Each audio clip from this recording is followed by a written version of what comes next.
Good afternoon, everybody. I would like to thank UNICEF and DEF for giving me this opportunity to present our community monitoring project called Arogyashreni, which was carried out in Mysore district for a period of about 3 years. I'll very briefly talk about our organization. GRAAM is essentially a public policy research organization. Yeah, and what we are trying to do uniquely in terms of research is try to have community perspective in all our researches, and also our experience had been that a lot of research just gets limited in academic circles, and this needs to be converted and taken for advocacy on public policy. So we also work, our underlying principle is that development itself has to be an expansion of human capabilities. We go with that definition of development, and for which all stakeholders are important. So our brand of advocacy necessarily is also collaborative and not confrontational. So we were formally founded in January 2011. We have done different kinds of projects, evaluations, research and analysis, and community engagement, consultancies, and we've had the opportunity to work in multiple sectors. And public health is one sector which seems to dominate our work also. And the presentation which I'm going to or a project which I'm going to talk about is of the public health domain itself.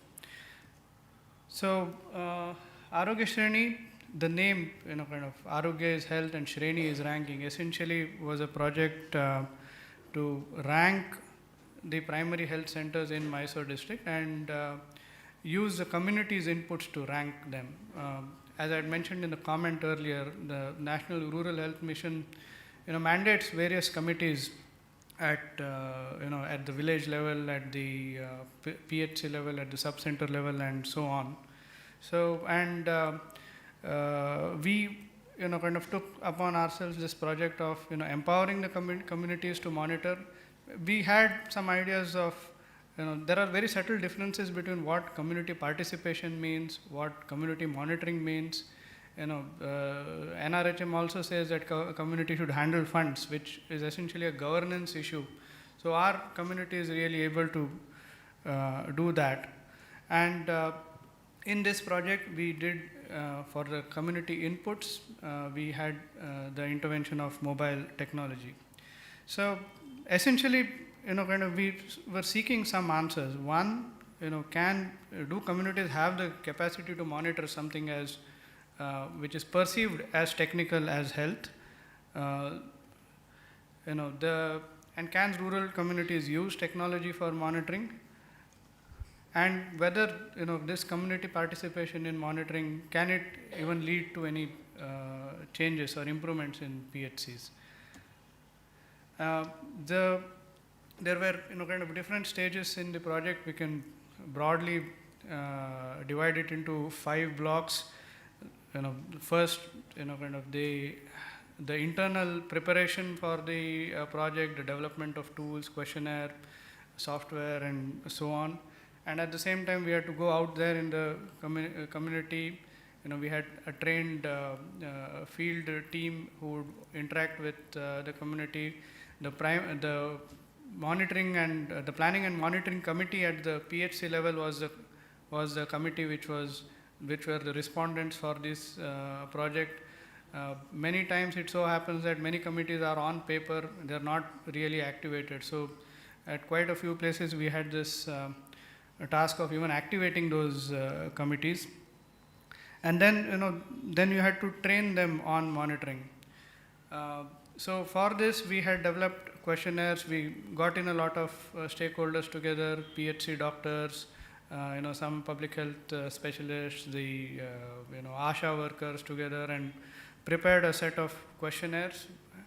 And these were we also had a pen and paper survey, and then there was a tool developed where, kind of the and the community could answer those on IVR.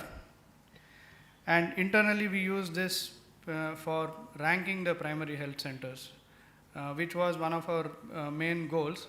But then we also realized that, just ranking the primary health centers, there are 112 rural PHCs in Mysore.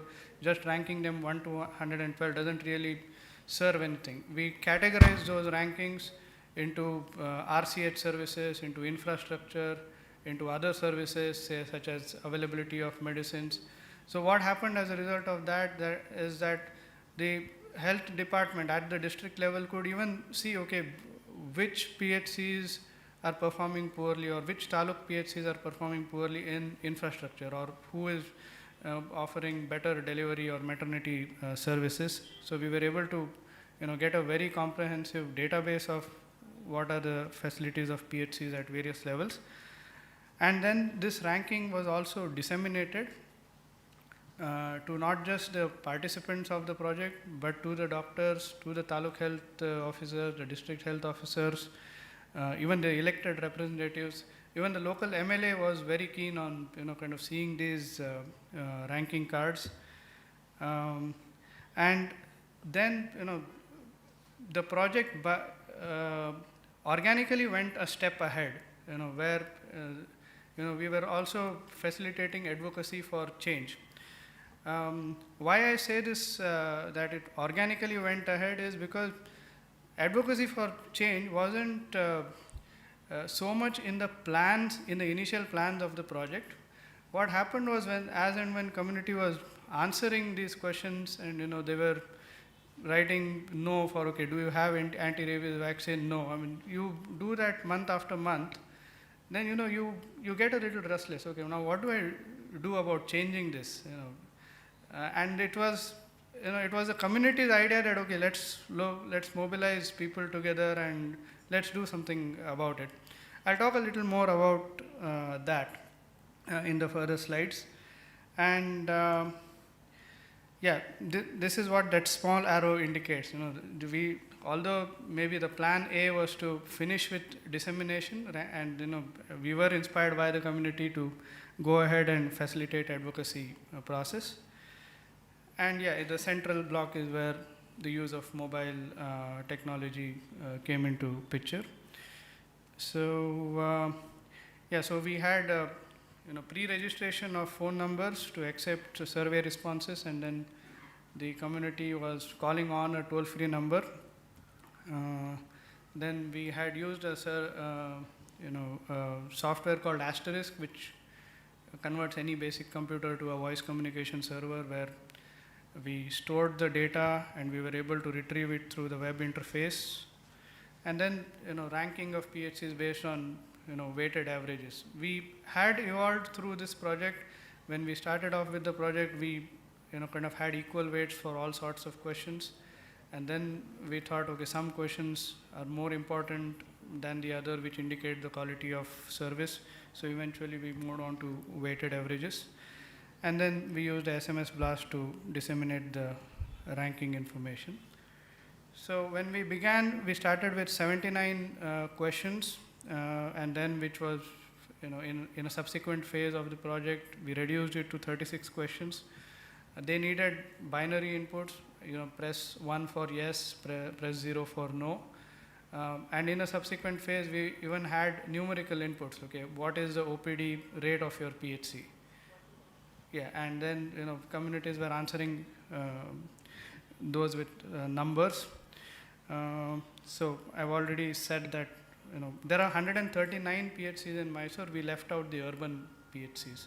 So 112 rural PHCs in Mysore, and these were different categories, taluk ranks, district ranks, and ranks based on the kind of services. So there was a small audio clip which was supposed to play here, but I can play that in the lunchtime.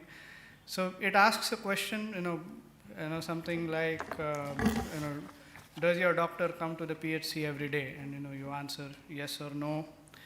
And we retrieve the information in this format, and then then we apply a ranking methodology, and this is a kind of ranking card which is generated out of it. A ranking, I have some samples of the ranking card sets. So with every ranking cycle, we generate 8 cards, one for each taluk. There are 7 taluks in Mysore, and a district ranking card. And this is sent across to the officials, to the elected representatives, everybody. And to the participants, we also send out an SMS about the ranking of their own PHC. Say for example, this talks about the PHC in HD Kote Taluk, and what is its district rank and what is its taluk rank. So that keeps the excitement on, and then the community is able to see something which they have given inputs for, and they see some sort of an output out of it. So considering the context of today's event, I think some of these observations would be useful for discussion. What this project has shown us is that rural communities have been able to use technology for monitoring. I call it moderately complex because we added the numerical inputs at a later stage in the project, and we were being able to use that. We had, our parent organization had done, community empowerment exercise for, decades in SDMCs, in village health and sanitation committees, in water and sanitation, various places. What we could see different in this activity was that using the mobile itself, there was some sort of a novelty aspect which kindled their interest. So we haven't captured numerical data about it, but we do have this very strong sense that technology was able to draw community towards this. And then there is a positive perception about community when we use technology for data collection. They believe that it's not going to be manipulated. They believe that it's going to reach some government office somewhere, which they don't see in the case of a pen and paper survey. Okay. Now, and we were initially worried that, okay, would they be able to press 0? Would they be able to press 1 for a right answer? We did involve some sort of a correction mechanism in all that, but we also had our own validation checks, and even when the questionnaire was 79 questions long, the error margin compared to the pen and paper survey and what we received on the mobile as inputs was less than 2%, which was a very encouraging sign for us. I mean, that also again goes to show that rural communities are able to use technology. It definitely kind of lowered the time and manpower required for subsequent ranking cycles. Each ranking cycle, the time that you took to collect your people, ask them to answer, okay, between this date and this date you have to answer questions. I mean, all that process kept on becoming faster. And there was enthusiasm about the project, and after every quarter, if GRAAM was to visit the district health office for something, maybe nothing related to Arogyashreni, I mean, the DHO or the DHO secretary would ask, okay, have you sent the latest ranking card? The DHO was asking for this, or it was raised in some meeting. So we were quite happy about that kind of enthusiasm. And now the NRHM says that community should monitor. What we realized kind of much later in this project is the use of technology here is laying down the structure of how you should monitor. So it mirrors the work that they are supposed to do, and I think that's a key point to make monitoring successful, or any sort of participation. If your process which uses technology is as similar to the roles which are kind of mentioned in maybe a document, you try to do something which they are supposed to do. I think that's one key of making things work. So so it works in Mysore. We had our fair share of challenges as well. I'll talk about it in a bit.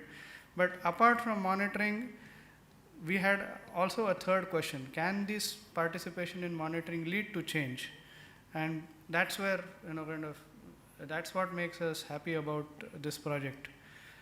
Participation in monitoring has motivated communities to kind of advocate for change. One thing which we observed is there is better awareness. It also leads to a better articulation of changes. If some MLA had visited some village and asked about the PHC, they would say either give a very sweeping statement: it is useless, it doesn't work, the doctor doesn't come at all, or there's nothing here, which are very absolute sweeping statements. To now the same community could answer, okay, how is your PHC functioning? Then they would say, okay, there is no blood pressure apparatus. It's a normal tendency to highlight your problems when a district official or an MLA visits your area, but when you are able to give your grievance in a very specific manner, that also helps that official address it in a better way. So we've seen this articulation of issues change. The doctors and the community, there is always a power distance, especially in India, between the doctor and the patients or the community. We have seen that this power distance has reduced by regular engagement, with the doctor, having regular meetings, and the doctor also, feels that okay, he's part of the community. He puts his own suggestions of what can, kind of change. And over a period of time, there have been some, kind of very well documented changes which the communities have been able to drive. Now we know for a fact that in India and even in Karnataka, the health department runs short of staff. Rural doctors are a problem. Despite this, the community has been able to get 6 doctors, installed in PHCs where there were no doctors or no regular doctors, using their own, circles of influence. The community is very innovative. When they sit together, they say, okay, I know, maybe I can write a letter to the Zilla Panchayat. Okay, I know this Taluk health officer, and they can make some sort of an arrangement. And they are very innovative. So what we did was, facilitate that forum, just create that forum for dialogue. And then we believe things can, community can find a lot of local solutions. So a lot of the issues addressed were about infrastructure. They've been able to get some funds other than the regular PHC funds to construct labs.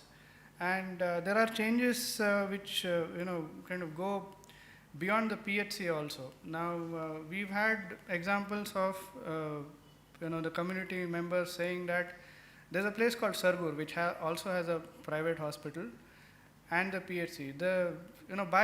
By themselves, they said, okay, our PHC seems to have all the facilities. Let's make people use the government service rather than, go to a private hospital. There was a PHC where the family planning operations had stopped because of some problem earlier, and the doctors were very hesitant to restart. The Panchayat Raj members gave an assurance, okay, we'll ensure all sorts of protection. You go ahead with the camp, kind of the awareness for this, and getting people convinced. We and the ASHA workers and the A&M together will do that. And what you see there is an auto. This is in a village called Hura, which is fairly remote, and there's no emergency transport facility available. even if they have to call the nearest 108 ambulance, it would take a minimum of 45 minutes to get there. So in one of the discussions, they found out people who are willing to say that okay, I'll use my auto service as a as an emergency vehicle. I mean, these are lots of discussions can lead to very simple and innovative solutions. In fact, what's written on the auto is Herigege Uchita. It's like it's free in case if it is being used for a maternity service. I mean, that was a innovative young fellow there. So yeah, like I said, we had our challenges also. One of the challenges was that in rural areas, the mobile numbers keep changing very frequently. Because there's some service operator who comes, okay, you pay 20 rupees, you get a SIM card, and that was quite challenging. There have also been kind of villages where the going is not that easy. There are some elites in the village who would capture the bulk of the dialogue, and it can be very draining to the field facilitator in such times. But we still have to look ahead, and we have to look at the sustainability of this model. A research organization trying to work on, say, community issues cannot forever hold the technology back, and that has to be taken owned by something which is more stable, like the state. Mysore has its own set of socio-economic characteristics, so we have to pilot it in other districts. Maybe if it was to be done in a district in North Karnataka where the socio-economic health indicators are much poorer than Mysore, then the kind of gestation period for it to be successful would be different. So it's definitely useful to try it in a few more districts. And but we now have an idea of kind of what would work and what wouldn't work, and we are trying to make sure that all the information is available. There is like a manual available which talks about how do you answer for what kind of question, and how do you advocate for different kind of issues.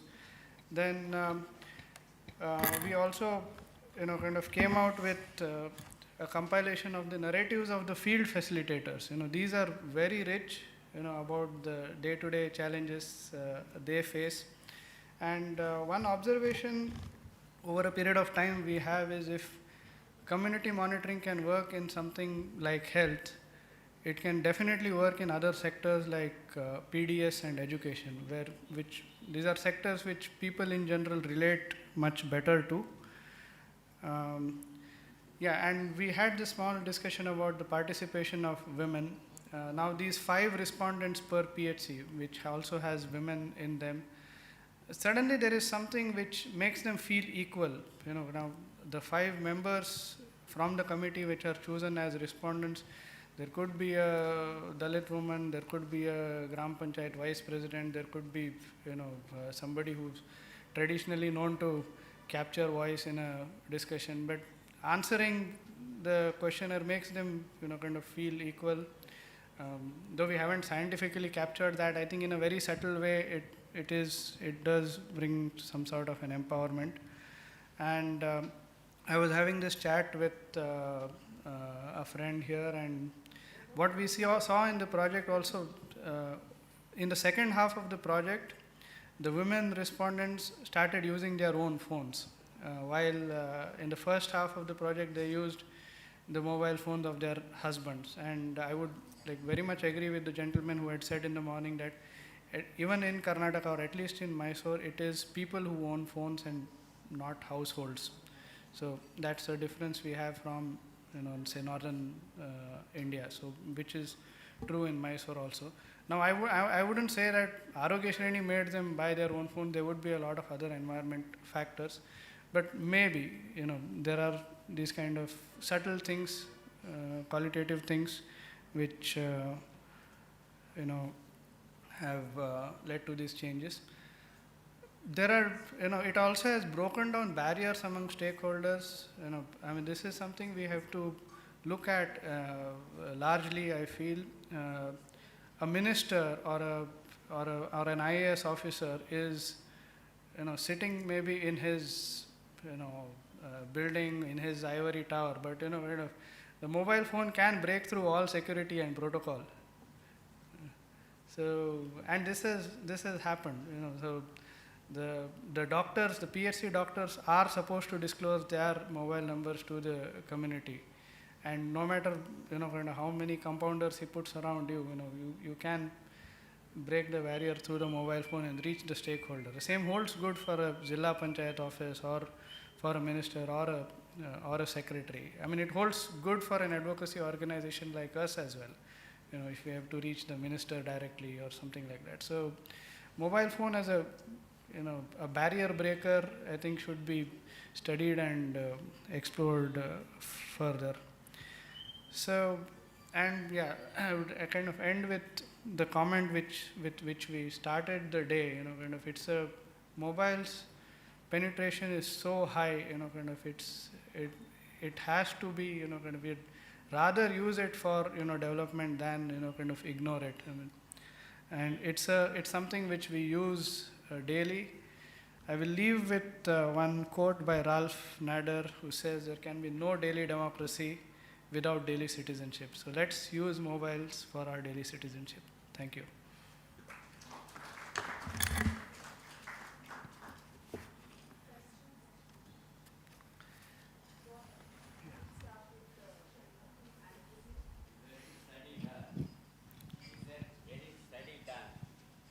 Qualitative changes that have been brought in the status of health due to your monitoring?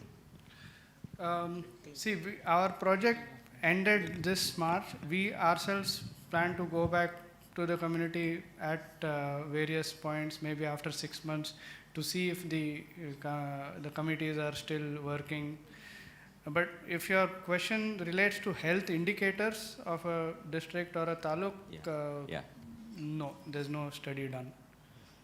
Not that I am aware of. Because the system may be in place.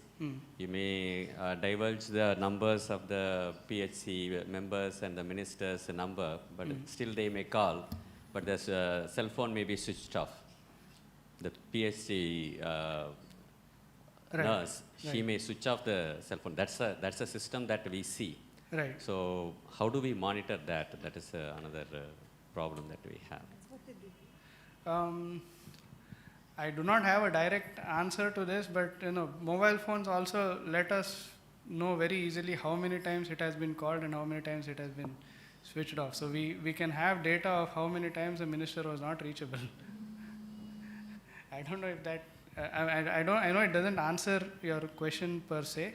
Of course, there is a huge attitudinal aspect in that. Even with mobile or anything, if somebody wants to be cut off from the world, he can. So there is an attitudinal aspect in that. But I would also look at it in a slightly positive sense. See, this is something we have been experiencing as an organization. When we take our data to the government, they know that it's reliable data. It is something which they can use in their work. They also want to look at something reliable which helps them do their work better. And if communities can establish that, say even if we take the example of a PHC, if the communities can establish the fact that whatever data they give about their village, about their PHC, a taluk health officer would be interested in getting reliable data. So that's something that's possible. But as a study on the impact per se, there's nothing I am aware of. The political repercussions that happen, because when there is a monitoring happening, I'm very sure there is always opposite current that is flowing, and is there any interesting repercussions, political repercussions that happen due to this monitoring, where the people ask a lot of questions on the when there is data, alerting data, alarming data coming up? Yes and no. Political repercussions in the sense we did have the share of doctors who were maybe not so cooperative in the project, who wouldn't want their say PHC data to be revealed, but these were a very kind of small number, and this is the reason why I insist that kind of these have to be tried in other districts where the agency which is maybe doing the survey doesn't have a brand name already. Kind of the weight of our parent organization has also, because SVYM has worked in public health for the last 30 years, the health department, all the PHC doctors, the taluk health mechanism knows SVYM, and usually kind of may not would end up cooperating with the because there has been a tradition of working with the health department for quite some time, but it could be different in a different district. So that definitely is a factor. We've also had our cases of say committees which would just go on talking about the problem with no solutions, and where the discussion is just a just an ego discussion at the end of it. I mean, those experiences are also there, and they, some of them are kind of captured in this, where kind of see field workers also sometimes they put a very small effort and some big change happens, and then sometimes they put hours of effort, days of effort, getting 5 people together, and still it doesn't, things don't move. I mean, there have been those cases, but to broadly answer the question of political repercussions, what we have observed is that any committee which is so many committees which are subcommittees of the GRAAM Panchayat, who are supposed to do participation, monitoring, governance, all those things. To an extent, in any committee discussion, there is some amount of elite capture.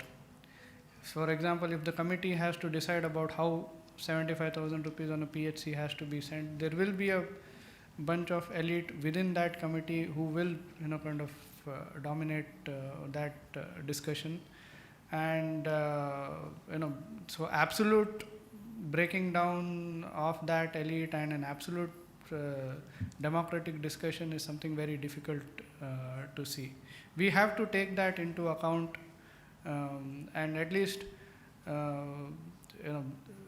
those are kind of some of the perils of decentralization also. But the fact that that decentralization has allowed that discussion to happen in a village committee rather than an office in Bangalore itself is a positive step, and I think we have to see that elite capture will happen. Any other questions? I have a question. What was your challenge in promoting the survey? I mean, when you started out, what was the biggest challenge in getting people to participate? See, one is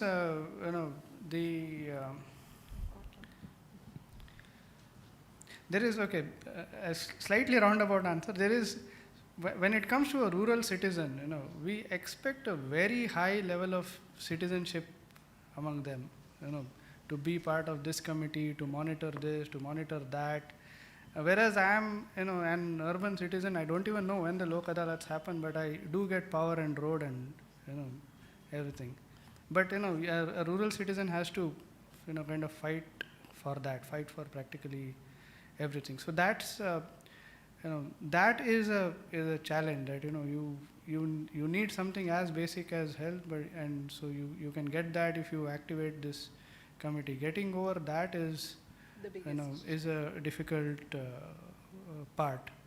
But again, like I said, since our parent organization's work was there with the community, so some sort of rapport, especially in the taluks which we had worked, we have worked intensively in at least 3 out of the 7 taluks.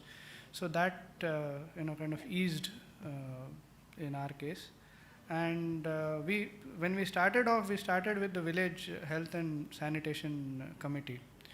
And though they are stakeholders in the improvement of a PHC, we realized that they are not as direct a stakeholder as the PHC planning and monitoring committee.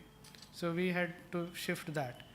And VHSCs, they are under a lot of spotlight. So there have been state level programs for activation of VHCs, but not for the PMCs. So a lot of PMCs had to be started from scratch. So that was one of the challenges here. Thank you.